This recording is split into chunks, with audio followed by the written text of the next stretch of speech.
Ngayong araw mga kalapatids, tape na natin yung ating Team North na mga speedbird dito. So ito sila. Ayan. Tape na natin. Ito gamit natin. Tape. So tape natin. Gaya ng dati. 5 bagwis. Kabilaan ang kukunin natin. Ayan. So nakita natin. Ayan. 5. First 5. Ayan. 1, 2, 3, 4, 5. Ayan. Yung mga habang bagwis ang tape natin. Kabilaan yan. And then ilang araw lang naman to. Siguro hanggang Monday. Tapos Tuesday. Pawawalan na natin sila dito sa taas. Pero lalagyan na natin sila dito pagka tape natin ngayon. Let's go! Siya si Idol Madla, nakakahanga, may mga hawak, gandang linyada. Ika'y inspirasyon kung bakit hanggang ngayon ako'y palaging kumakarera. Ito na yung finished product mga kalapatids. Once na matape natin sila, ganito na itsura. Ayan, ito.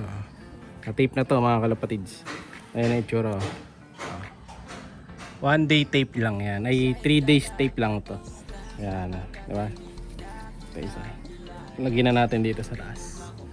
Ayan. Papasok lang ni Madla to dun sa trapdoor. Buksan nyo yung trapdoor mga kalapatids. Tapos rekta na pawala. Yung mga nilagay natin isang araw, hindi pa pwedeng viewing mga kalapatids. Pahinga muna sila eh. Bukas na natin sila lalabas. Ito lang muna mga to.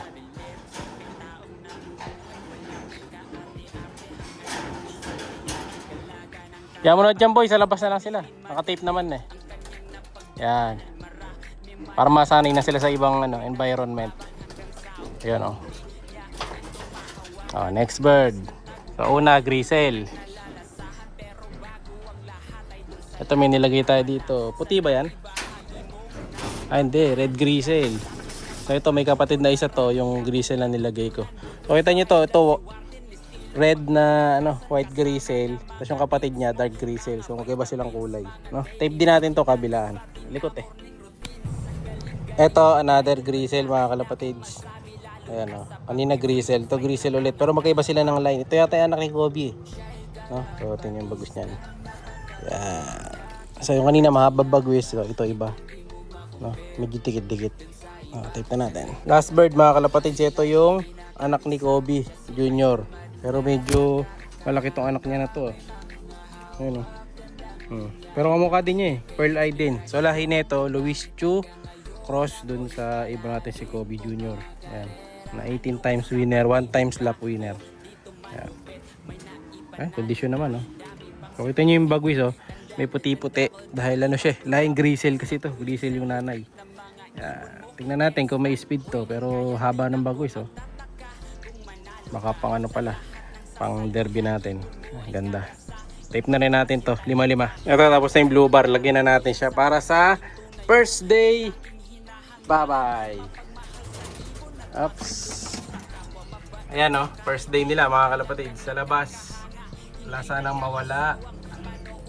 At may isang bumaba. Hagis si Madla to. Ayan o. Kamira. Ayun, dinakmana niya. So, mabilis siyang tumalon. So, yun nga. Kaya nga natin tinitape. Kasi dahil tabing ilog kami mga kalapatid. Pag tumalon yung kalapate, wala na, babay na. Iyakit mo na. Hindi pwedeng hagis. Matalon. So malikot daw to, tumatalon, so di pwedeng hagis. So akit natin ulit. Kaya nga tinitape natin mga kalapatids. Kasi pagka hindi ko tinape, tatalon ka agad, maaring mawala ka agad sa unang araw pa lang. Kaya at least 3 days. Ayan. Pasok. Ayan. Diretso na sila ngayon dyan sa labas. Bahala na sila ngayon dyan kung mawawala sila sa mga susunod na araw o hindi. Pumapasok sila doon sa bilaran, no? Hayaan muna natin. Iwan muna natin dito. Pero mamaya bubuksan ko yan mga kalapatids para masanay sila pa rin sa dati nilang pwesto.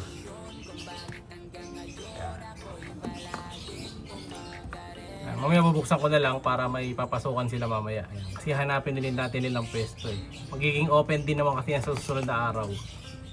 Ayan. Ito yung blue bar. Ay, yung grisel yan. Kinukot-kot nila yung bagwis nila. Hindi naman nila matatanggal yan. Matibay yan. Yung ganyan tape.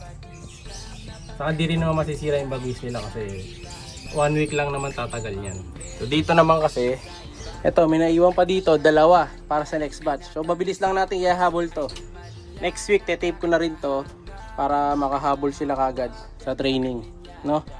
Pero kailangan masanay mo sila ng trapping. Next week din yun, mabilis lang, hahabol natin tong 2 kasi 2 lang eh. Ito pa isa puti oh. So ito, tinamali yata ako ng bakit ng karaan eh. SBR Cross Vandenbroek to. So hindi to yung line ng Johnson C. Ito yung kapatid ng Grisel na isa. Ayan na, ayan, yung bata na to. Ayan, ang ganda din to. Ayan. Ayan nyo. Yung red Grisel yung kanina, kapatid niya. Dark Grisel. Ayan, ang ganda din oh. Oh, ayan. Tingnan natin sila ngayon sa taas. Kung sila mahirapan. So sa taas naman, naka-viewing na rin yung nasa Dreamlock. Yung mga kasabay nun, ganoon din, ihahabol din natin. So sabay-sabay sila per batch. So may mga susunod na rin kasi kung ano dito. Young bird na ililipat. Tingnan ko doon sa loob. Ito sila oh, tambay-tambay na sila, tamang-tambay lang. Bubuksan yata ni Madlato yung kabila. Yan, para may nakikitang kalapati yung mga warriors natin. So at least dyan, pag naka-tape kasi sila ng ganito, yan, tatambay lang sila dyan sa landing board. Nasasanay silang tumapak sa landing board. So walang kahirap-hirap. Di sila mawawala. No, wag lang may dadan na pusa kasi sa pusa nagugulat eh. So batcher na to once na sanay na sila lumipat dun sa may silong. Kagaya ng mga dati nating ibon. So dito medyo mababa ang chance na mawalan tayo ng ibon, no? Sa Dreamlock mas maraming nawawala. Ewan ko bakit mas maraming nawawala dun eh, mas mataas yun. Ito mababa lang. Siguro dahil nagte-tape tayo dun sa taas.